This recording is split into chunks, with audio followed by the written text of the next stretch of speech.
తల్లిదండ్రులు కావాలని మీ కలను నెరవేర్చుకోండి హెగ్డే ఫెర్టిలిటీ సెంటర్ ద్వారా ఉచిత మొదటి కన్సల్టేషన్ పొందండి 8807474744. మన రాయలసీమ కుర్రోడు ఇక్కడి నుంచి స్టార్ట్ అయ్యి ఈరోజు మంచి మంచి మూవీస్ తీసుకుంటూ అది కూడా డబుల్ డిజిట్ మూవీకి రీచ్ అవ్వడం అనేది నాట్ ఎ నార్మల్ విషయం. ఎలా ఫీల్ అవుతాం? Very happy bro. వచ్చాం, ఏదో ప్రయత్నిద్దామని చేస్తున్నాం. మీరందరూ ఇంతగా ప్రేమించడం వల్ల వెరీ వెరీ హ్యాపీ. ఈరోజు ఇక్కడ దాకా వచ్చాం, మరిన్ని మంచి సినిమాలు చేస్తాం. ఏ ముహూర్తాన నేను మీకు బాగా కావాల్సిన వాడు ఏమైనా అన్నావో లేదో తెలుగు ప్రేక్షకులందరూ వాళ్ళు ఓన్ చేసుకుంటూ ఉన్నారు. అండ్ లాస్ట్ టైం దివాళీకి వచ్చి మంచి పటాక్ లాంటి మూవీ కాతో హిట్ కొట్టేశారు. ఈసారి ఏదో వ్యాలంటైన్స్ డేకి రావాల్సింది మిస్ అయిపోయి అదే మార్చ్ 14th వేసేసారు. అది కలిసి వచ్చినట్టు చూడండి. 14 థర్డ్ మంత్ 143. వా నన్ను ఎవరు అంటే నాకు వెలిగింది, అవును కదా అని. ఎలా ఉండబోతుంది దిల్రుబా చాలా నా నుంచి చాలా కొత్తగా ఉంటుంది. నన్ను చూసే విధానం కానీ very intense role and more of మంచి కాన్వర్జేషన్స్ ఉంటాయి. మ్యూజికల్ ట్రీట్ ఉంటుంది. హ్యాపీగా థియేటర్లో కూర్చొని చాలా రోజుల తర్వాత ఐ థింక్ మ్యూజికల్లీ సినిమాని చాలా వైబ్ అయ్యి మరి మంచి కాన్వర్జేషన్ చెప్పాడు. కిరణ్ని చాలా కొత్తగా చూసాము, నేను హ్యాపీగా బయటకు వస్తాను. ఏంటంటే మీ మీద కొన్ని కంప్లైంట్స్ అనేది ఉన్నాయి. అంటే కొంతమందికి, నాట్ అందరికీ. అంటే కొన్ని వర్డ్స్ కానీ కొన్ని యాక్షన్స్ కానీ మోనోటోనీ టైప్లో మిగతా సినిమాల్లో ఎక్కడో ఒక చోట కనిపించేది. కానీ ఈ సినిమా విషయానికి వచ్చేటప్పటికి మాత్రం అస్సలు లేదు. కొత్త కిరణ్ని చూస్తున్నామా అన్నట్టు అనిపిస్తుంది. దీనికి అసలు ఈ క్రెడిట్ ఎవరికి ఇద్దాం అనుకుంటున్నారు? ఎంటైర్ టీమ్ అందరూ, డిఓపి కానీ, యాక్షన్ డైరెక్టర్ కానీ, కాస్ట్యూమ్ డిజైనర్ కానీ, ఇంకా more of that my director, వీళ్ళందరూ కేర్ తీసుకున్నారు అందరూ. ఓకే. కానీ సో ఎప్పుడైనా కానీ లవ్ స్టోరీస్లో యూజువల్గా అమ్మాయి వదిలిపెట్టి వెళ్ళిపోవడం, ఇంకొక అమ్మాయిని చూసుకోవడం, అది సర్వసాధారణంగానే చూస్తున్నాం. కానీ దిల్రుబా విషయానికి వచ్చేటప్పటికి లవ్లోనే థర్డ్ డైమెన్షన్ అనేది కూడా తీసుకొని వస్తున్నారు. సో ఇది ఎలా అసలు ఈ టైప్ ఆఫ్ ప్రజెంట్ ఇప్పుడున్న జనరేషన్కి తగ్గట్టు తీసుకొని రావడానికి ఇది ఒక ఎక్స్పెరిమెంటల్లా అనిపించవచ్చు? ఎక్స్పెరిమెంట్ అని చెప్పను, కానీ ఒక చిన్న అవేర్నెస్ అంటే అరే మన ఎక్స్ అనగానే ఎందుకు మనం వాళ్ళని వేరేలా చూస్తున్నాం. At the end of the లైఫ్లో చాలామంది వస్తుంటారు, పరిచయం అవుతుంటాం, వెళ్తుంటాం. కానీ మన ఎక్స్ అనే ఒక ఫ్యాక్టర్నే ఏదో శత్రువులా చూస్తూ ఉంటాం. అది నా వచ్చిన జీవితాన్ని నాశనం చేసిందిరా, అలా అయిపోయిందిరా, ఇది ఇదని. ఓకే, టైం అయిపోయిన తర్వాత కొన్ని రోజుల తర్వాత వాళ్ళని ఎందుకు మన శత్రువులా చూడడం? నిజంగానే మనం లవ్లో ఉన్నప్పుడు కొన్ని కారణాల వల్ల విడిపోయి ఉండొచ్చు, ప్రేమ అయితే పోయి ఉండొచ్చు, కానీ ఫ్రెండ్షిప్ ఎక్కడికి పోదు కదా. మళ్ళీ వాళ్ళతో మనం నార్మల్గా ఉండొచ్చు కదా, అట్లీస్ట్ లైక్ నార్మల్ హ్యూమన్ బీయింగ్లా ఉండొచ్చు కదా అన్నది ఒక సెన్సిబుల్ థింగ్. అది చాలా రైట్ వేలో ప్రజెంట్ చేసామన్నది నా పర్సనల్ ఫీలింగ్. రేపు మీకు సినిమా నుంచి బయటకు వచ్చిన తర్వాత అదొక్కటి మంచిగా అనిపిస్తుంది. అవును కదా, మనము మన ఎక్స్తో ఎందుకు ఇలా ఉన్నాం? నాకు తెలిసి 50% ఆఫ్ ద పీపుల్ అందరూ బ్లాక్ చేసి ఉంటారు. ఫేస్బుక్లోనో, ఇన్స్టాలోనో అన్నిట్లో బ్లాక్ ఉంటుంది. కొంతమందిని అన్బ్లాక్ చేసి like being just like a normal person అని అవుతారని అనుకుంటాను. అంటే ఆ ప్రాస్పెక్టివ్ చేంజ్ అవుతుందంటారా? చేంజ్ అవుతుంది అంటే అట్లీస్ట్ ఆ మినిట్కి ఒక వైబ్ ఉంటుంది కదా. ఇప్పుడు కొన్ని సినిమాల నుంచి చూసి బయటకు వచ్చినప్పుడు ఆ ఎమోషన్ కొన్ని రోజులు మనతో ట్రావెల్ అవుతుంది కదా, అది అనిపించి ఏమైనా మాట్లాడతారేమో చూద్దాం. మాట్లాడి మంచిగా ఉంటే ఎల్ బీ వెరీ హ్యాపీ. దాన్ని కూడా మళ్ళీ వేరేలా వెళ్తే ఇంకేం చేయాలి. ఓకే, సరే. మరి యూజువల్గా ఎక్స్కి సంబంధించి ఆ టైప్ ఆఫ్ స్టోరీ అనేది కూడా తీసుకొని వస్తున్నప్పుడు అందరూ మిమ్మల్ని సర్వసాధారణంగా అడిగేది మీ ఎక్స్ ఎవరు ఏంటి అనేది. సో దానికి మీ ఆన్సర్ ఏమంటారు? ఉంటారు కదా, పేర్లు చెప్పలేం కదా, ఉంటారు. సో అలా మీరు ఆ ఫ్రెండ్షిప్ అనేది, సో అలా అంటే ఈ మూవీ చేసేటప్పుడైనా కానీ అలా మెసేజ్ పెట్టడం కానీ అలా ఏమైనా జరిగిందా? నేనైతే మెసేజ్ ఏం పెట్టలేదు, కానీ బట్ ఒకటి ఉంటుంది కదా, ఒక మంచి పాజిటివ్ ఫీలింగ్ ఉంటుంది కదా. I feel that. ఓకే. ఇంకోటి ఏంటంటే ఈ మూవీలో ఎక్కువగా యాక్షన్ పార్ట్స్ అనేది కూడా మనకు బాగా కనిపిస్తూ ఉంది. ఏంటి యాక్షన్ ఎక్కువ ఓవర్డోస్ అవుతుందని అనుకుంటున్నారా, లేకపోతే దానికి తగ్గట్టు మరి డిఫరెంట్గా చూపించబోతున్నారా? 100% దానికి తగ్గట్టు ఉంటుంది. ఎక్కడ 1% కూడా అవే వెళ్ళదు. దానికి స్టిక్ అనే ఓకే, ఏదైతే మేము చెప్పాలనుకుంటున్నామో దానికి స్టిక్ అనే. ఇక్కడ నీడెడ్ ఉందిరా అన్న చోటే ఫైట్ ఉంటుంది, కానీ అన్వాంటెడ్ ఉండదు. దీంతోపాటు ఫైట్స్తో పాటు సాంగ్స్ రెండు మిక్స్ చేసి మరి ఒక 2 వదులుతున్నారు. ఏంటి దాని సంగతి ఏంటి అసలు? ఒకటంటే ఓకే కానీ బట్ 2 వదులుతున్నారు. దానికి అంటే యాక్షన్ సీక్వెన్స్ అనగానే ఇంకా బ్యాక్గ్రౌండ్ స్కోర్ అది వెళ్తూ ఉంటుంది. కొన్ని చోట్ల సాంగ్స్ కూడా వచ్చాయి యాక్షన్ సీక్వెన్స్కి. ఫర్ ద ఫస్ట్ టైం మేము ఏమనుకున్నామంటే ఒక 6 to 7 minutes యాక్షన్ సీక్వెన్స్ ఉంటుంది. దానికి అసలు లిరికల్ లేకుండా ఒక హమ్మింగ్ వెళ్దాం. తులు కైండ్ ఆఫ్, మనం చేసే ప్లేస్ అయితే మ్యాంగ్లూర్, అక్కడ ఒక తులు స్టైల్ ఒకటి ఉంటుంది కదా, అలాంటి కైండ్ ఆఫ్ ఒక బ్యాక్గ్రౌండ్ స్కోర్ వెళ్దాం, వోకల్తో వెళ్దాం, సాంగ్లా అని వెళ్ళాము. నాకు చాలా కొత్తగా అనిపించింది. శామ్ గారు చాలా గట్టిగా ఇచ్చారు. అది మేము రిలీజ్ చేయట్లేదు అండ్ ఆ స్కోర్ కూడా ఎక్కడ మేము లీక్ చేయట్లేదు. సినిమాలో మంచి వైబ్ అవుతారు. ఒక సర్ప్రైజింగ్ ఎలిమెంట్గా సర్ప్రైజింగ్ ఎలిమెంట్లో బాగుంటుంది. ఓకే. అంటే ఈరోజు మీ లుక్ కానీ కంప్లీట్గా డిఫరెంట్ కిరణ్ని చూడడానికి ద మెయిన్ రీజన్ అంటే సో ఎక్కువ మూవీస్ కెమెరామెన్గా వర్క్ చేసిన అరుణ్ గారికి ఎక్కువ క్రెడిట్ ఇచ్చామంటారా? విశ్వాస్ భయ్య, విశ్వాస్ గారు డిఓపి నా మోస్ట్ ఆఫ్ ద ఫిలిమ్స్కి హిట్ ఫిలిమ్స్కి అన్ని తనే చేసాడు. ఓకే. విశ్వాస్ తను like is being my friend, best friend. మేము ఎప్పుడు ఇద్దరము సినిమా గురించి ఎప్పుడు మాట్లాడుకుంటూ ఉంటాం. బెస్ట్ వచ్చింది ఈ సినిమాలో. ఇంకా నన్ను మేమిద్దరం చేసిన first love story, out and out love story. So ఎలా చేద్దాం కొత్తగా అని చాలా వర్కౌట్ చేశాడు ఆయన. ఈరోజు ఇంత క్రెడిట్ వస్తుందంటే ఐఎమ్ సో హ్యాపీ. అంటే ప్రజెంట్ ఇప్పుడు జనరేషన్ అంతా కూడా ఒక లార్జర్ దెన్ లైఫ్ స్టోరీస్ తీసుకొని ప్రేక్షకులు ఎంజాయ్ చేసే టైం అనేది నడుస్తూ ఉంది. ఈ లవ్ స్టోరీస్ జమానా అనేది కూడా తగ్గుతూ అది కూడా కమర్షియల్ ఆస్పెక్ట్స్ వచ్చాయి. కానీ ఇప్పుడు మీరు ఒక కంప్లీట్ లవ్ స్టోరీతో వస్తున్నారు. So how the people will receive అని ఆలోచించిన విధానం అంటే ఆలోచించారు ఎప్పుడైనా? అప్పుడు అది ఏముండదు. మనం అనుకుంటాం కానీ లార్జర్ దెన్ మూవీస్ తీయాలి, థ్రిల్లర్స్ తీయాలి అన్నీ, అది కాదు. కానీ అన్నీ అవే తీసినా చూడరు కదా. ఇప్పుడు నేను మనకు ఆ థ్రిల్లర్ తీశాను, ఇప్పుడు మళ్ళీ ఇమీడియట్గా అన్ని థ్రిల్లర్లే చేసుకుంటూ వెళ్తుంటే వాళ్ళకి బోర్ కొట్టేస్తుంది. అన్ని డిఫరెంట్ వైపు తీయాలి. మన సంక్రాంతికి వస్తున్నాం, ఎందుకు అంత పెద్ద హిట్ అయింది? మనం అనుకుంటాం అంతే, ఇక్కడ ఇది కొత్త ప్రయత్నాలు చేసేయాలి, బియాండ్ వెళ్ళిపోవాలి, మనం ఇదేదో చూపించేసుకోవాలి ఇక్కడ అని. కానీ the end of the day ఆ కథకి మనం జడ్జిమెంట్ కరెక్ట్గా ఇచ్చామా అంటే మనం వర్క్ చేసే విధానమో లేకపోతే technicalities, presentation of the film ప్రాపర్గా వెళ్ళిందా, జనాల వరకు రీచ్ అయిందా, వాళ్ళు దే విల్ ఫీల్ హ్యాపీ. ఎప్పుడు మా ఎంటర్టైనర్స్ ఎప్పుడు ఫెయిల్ అవ్వదు. ఎంటర్టైన్మెంట్ దాంట్లో వర్కౌట్ అవ్వాలంతే. ఇప్పుడున్న జనరేషన్కి ఇప్పుడున్న దానికి అది వర్కౌట్ అయిందంటే అది పెద్ద హిట్. సో మీ దగ్గర నుంచి మేము కంప్లీట్ ఫ్యామిలీ ఎంటర్టైనర్ లైక్ సంక్రాంతికి వస్తున్నాం అలాంటిది మేము ఎక్స్పెక్ట్ చేయొచ్చా? తప్పకుండా. నాకు బాగా ఇష్టమైన జోనర్ అది, నేను చేస్తాను. నెక్స్ట్ కే ర్యాంప్ అయితే out and out entertainer. K ramp next K ramp అది football background something out and out entertainer. మీకు నవ్వించడమే పనిగా పెట్టుకొని ఫస్ట్ నుంచి లాస్ట్ దాకా నన్ను ఇప్పుడు ఎస్ఆర్ ఇంట్రడక్షన్లో ఎలా అయితే నేను ఒక 5 minutes ఉంటాను, సినిమా మొత్తం అలాగే ఉంటుంది. అదైతే సాంగ్ పెట్టి ఇస్తూ ఉంటే ఆ ఇంట్రడక్షన్ ఇప్పటికీ ఐకానిక్ టైప్లో మాకు ఉంటుంది అనమాట. అలానే ఉంటుంది. కే ర్యాంప్ మొత్తం అలాగే ఉంటుంది. అందుకే టైటిల్గా ర్యాంప్ అని పెట్టాను. ర్యాంప్ అని పెట్టేశారు. ఓకే. అండ్ రుక్సార్ గురించి, రుక్సాన్ ప్రీవియస్ మూవీస్లో సో తను చేసిన యాక్టింగ్ కానీ చాలా సూపర్గా ఉంది. అండ్ మీరిద్దరి యొక్క పేరింగ్ అనేది కూడా బాగుంది. ఏంటి యాక్చువల్గా రొమాన్స్ అనేది కూడా బాగా పండినట్టు అనిపిస్తుంది. ఏంటి రీజన్ ఏంటి? Very happy. తను ఇప్పటిదాకా సెటిల్ రోల్స్ చేసింది, నాట్ దట్ అగ్రెసివ్గా కానీ కొంచెం హైపర్గా యాక్టివ్గా చేయలే. ఈ సినిమాలో అమ్మాయికి ఆ స్కోప్ దొరికింది. Anjali is a very bubbly character, చాలా ఫన్నీగా ఉంటుంది and she is very professional. ఇద్దరికి చూడడానికి బాగుందని అంటున్నారు అందరూ. It worked out. I'm very happy. అంటే రొమాన్స్ విషయంలో కూడా మీరు కంప్లీట్గా ఫ్రీ అయిపోయినట్టు, సో దాంట్లో కంప్లీట్ అంటే జీవిస్తున్నట్టు కూడా అనిపించేలా ఉంది. సో ఏంటి ఈ మార్పులన్నీ దిల్రుబాలో వర్కౌట్ అయ్యేలా అనిపిస్తూ ఉంది? అదే లేదు అంటే డే బై డే మనం అన్ని ఇంప్రూవ్ అవుతుంటాం కదా. సో ఐ హోప్ ఆ కెమిస్ట్రీ మీకు వర్కౌట్ అయ్యి మీకు బాగా అనిపించిందంటే I feel so happy. And అంత రొమాన్స్ ఏం లేదు దీంట్లో. It's like okay normal. అంటే లవ్ స్టోరీ అనేటప్పటికీ the people will expect romance. అంటే ఇద్దరి మధ్యలో ఆ రొమాన్స్ అనేటప్పటికీ జస్ట్ కళ్ళు చూసుకున్నా కానీ that you can feel like. అవును. సో ఆ కైండ్ ఆఫ్ మూమెంట్స్ అనేది కూడా కనిపిస్తూ ఉంది. సూపర్, బాగా వర్కౌట్ అయింది అంటున్నారు. Very happy. మీకు రేపు స్క్రీన్ మీద అంతా నచ్చితే ఇంకేం కావాలి? అంటే మన ప్రెస్ మీట్లో కూడా చెప్పారు మీరు, సో మీ ఎక్సెస్ని కూడా తీసుకొని మీరు హ్యాపీగా మూవీకి వెళ్ళొచ్చు అని చెప్పేసి అని అన్నారు. ఏంటి దీని వెనకాల పరమార్థం ఏంటి? నేను ఏదో ఫన్నీగా చెప్పేది, ఇప్పుడు పెద్ద కాంట్రవర్షియల్ అలా అయిపోతుంది. కాంట్రవర్షియల్ అని కాదు, సరదాగా తీసుకుందాం అంతే. సరదాగా నా ఇంటెన్షన్ ఏంటంటే మూవీలో పాయింట్ కొంచెం బాగా వర్కౌట్ అయింది. నేను చూసినప్పుడు అయితే నాకు ఎబ్బట్టుగా అనిపించలేదు. మేము ఆల్రెడీ సినిమా మొత్తం చూశాను నేను. ఎక్స్ మన లైఫ్లోకి మళ్ళీ తిరిగి వస్తే బాగుంటాయి. లైక్ తింగర్ చేష్టలు చేయడం అది వేరే విషయం, కానీ ఎందుకు మనం వాళ్ళతో మరీ శత్రుత్వం పెంచుకోవాలి? కొంచెం అర్థం చేసుకొని బాగుంటే మంచిదే కదా.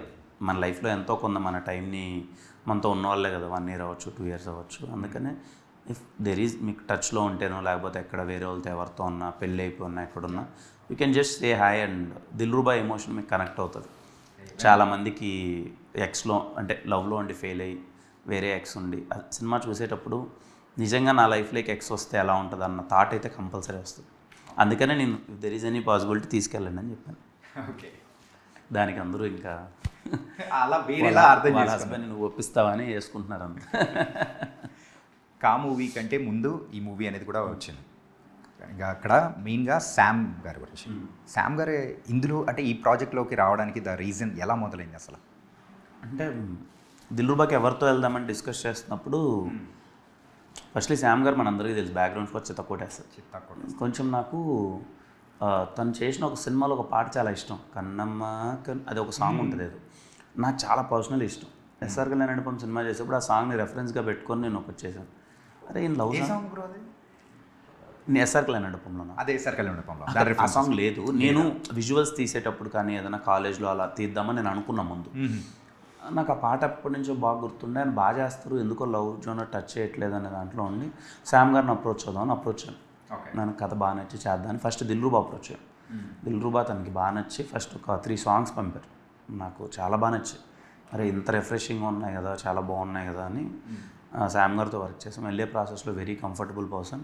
దెన్ ఇమీడియట్గా నేను నాకు కాక్ కూడా మీరే చేయండి అని అడిగాను. నేను కాక్ కూడా చేశాను.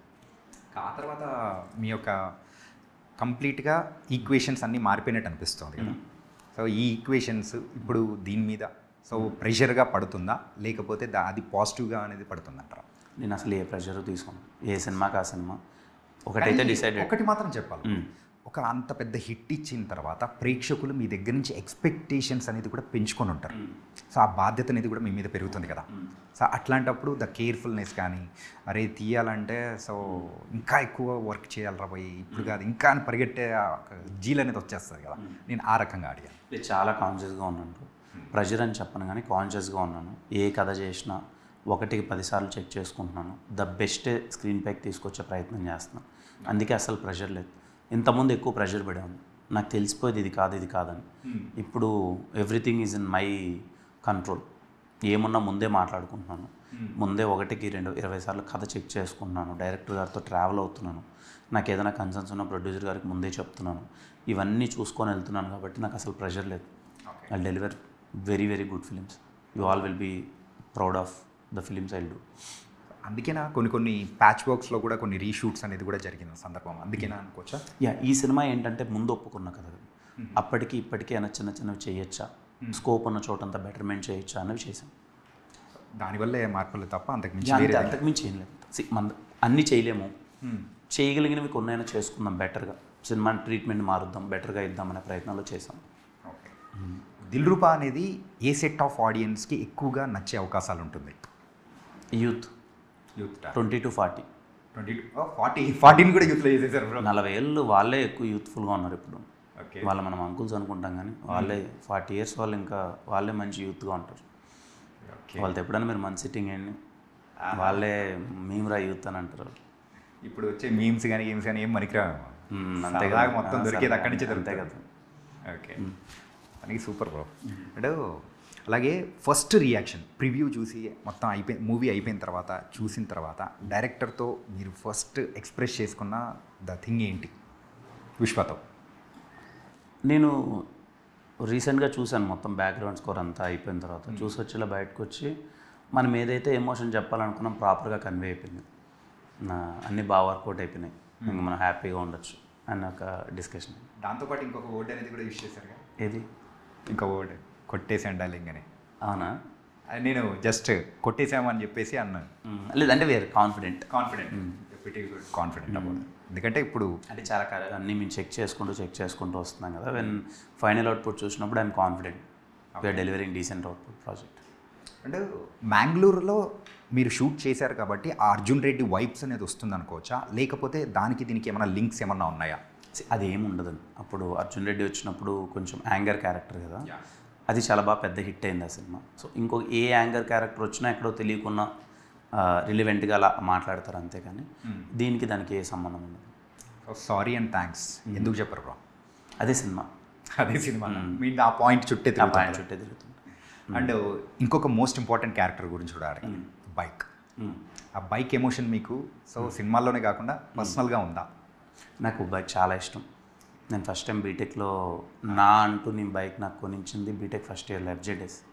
ఇప్పటికీ ఉంటుంది, కింద ఉంటుంది, మీరు ఆఫీస్లో కింద ఉంటుంది. ఇప్పటికీ 12 years 13 years అయిపోతుంది కానీ బైక్ ఇప్పటికీ అలాగే పెట్టుకున్నా. బైక్స్ అంటే అబ్బాయిలు మనందరికీ పిచ్చే, తర్వాత ఎన్ని కార్లు కొనవచ్చు ఏమైనా అవ్వచ్చు కానీ దట్ బైక్ ఫీలింగ్ ఒకటి ఉంటుంది కదా, బ్లడ్లో కొంచెం అనిపిస్తుంది. ఓకే.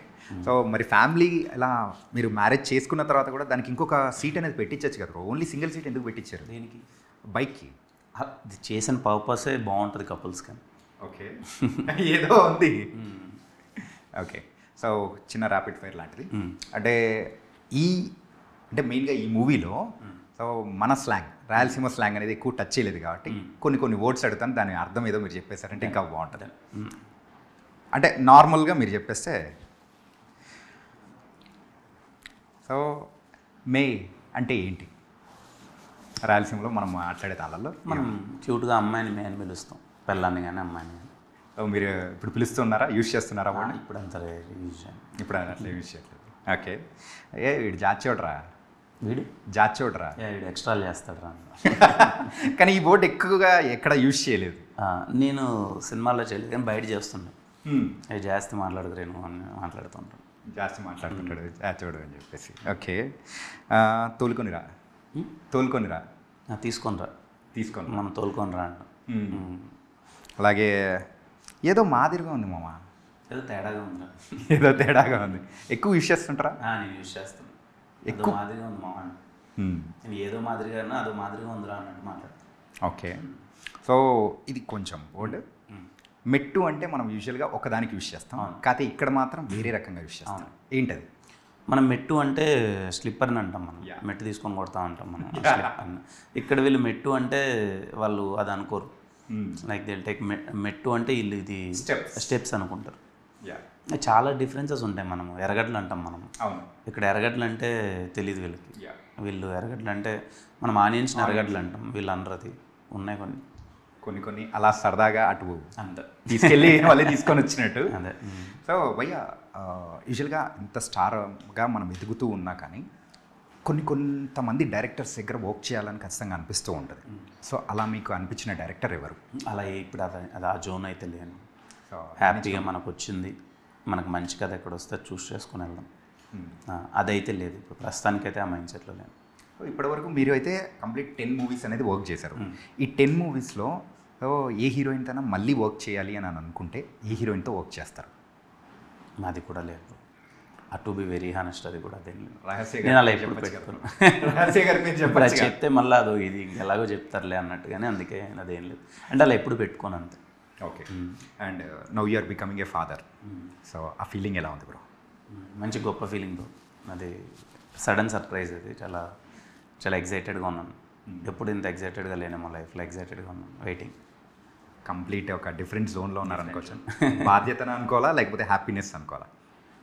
ఏ లేదు, ఐఎమ్ వెరీ హ్యాపీ అంతే. ఓకే. బాధ్యతలు అంటే ఐ థింక్ ఏవో మనకి లైక్ చిన్న చిన్నవి ఏమైనా ఉన్నా అన్నీ సెట్ చేసుకుంటూ ఉంటాం కదా, ఇంకా హ్యాపీ ఎంజాయ్ చేయడం అంతే. ఓకే. అలాగే ఇప్పుడు ఈ క్వశ్చన్ ఏంటంటే, సో మన ఫ్రెండ్స్ అందరితో కూర్చొని ఒక పాకలో కూర్చొని సో సిట్టింగ్ వేయడం ఇష్టమా, లేకపోతే సో ఇక్కడ హైదరాబాద్లో పబ్లలో పోయి అక్కడ కూర్చొని వాళ్ళతో డ్యాన్స్ వేయడం ఇష్టమా? ఏదంటే బాగా ఇష్టం మీకు? నేను చాలా సందర్భాల్లో చెప్పాను, నాకు అలా పాకల్లో కొండల మధ్యలో కూర్చొని ఎంజాయ్ చేయడం ఇష్టం. కొన్ని ప్రమోషనల్ వీడియోస్ కూడా అక్కడే చేసుకుంటుంటారు. బాగుంటుంది, సరదాగా ఉంటుంది. అక్కడ బజ్జీలు వేసుకొని తింటూ అక్కడ వైబ్ బాగుంటుంది. ఎక్కడ మన ఊరి దగ్గర ఏది ఇష్టం అన్న బాగా మీకు?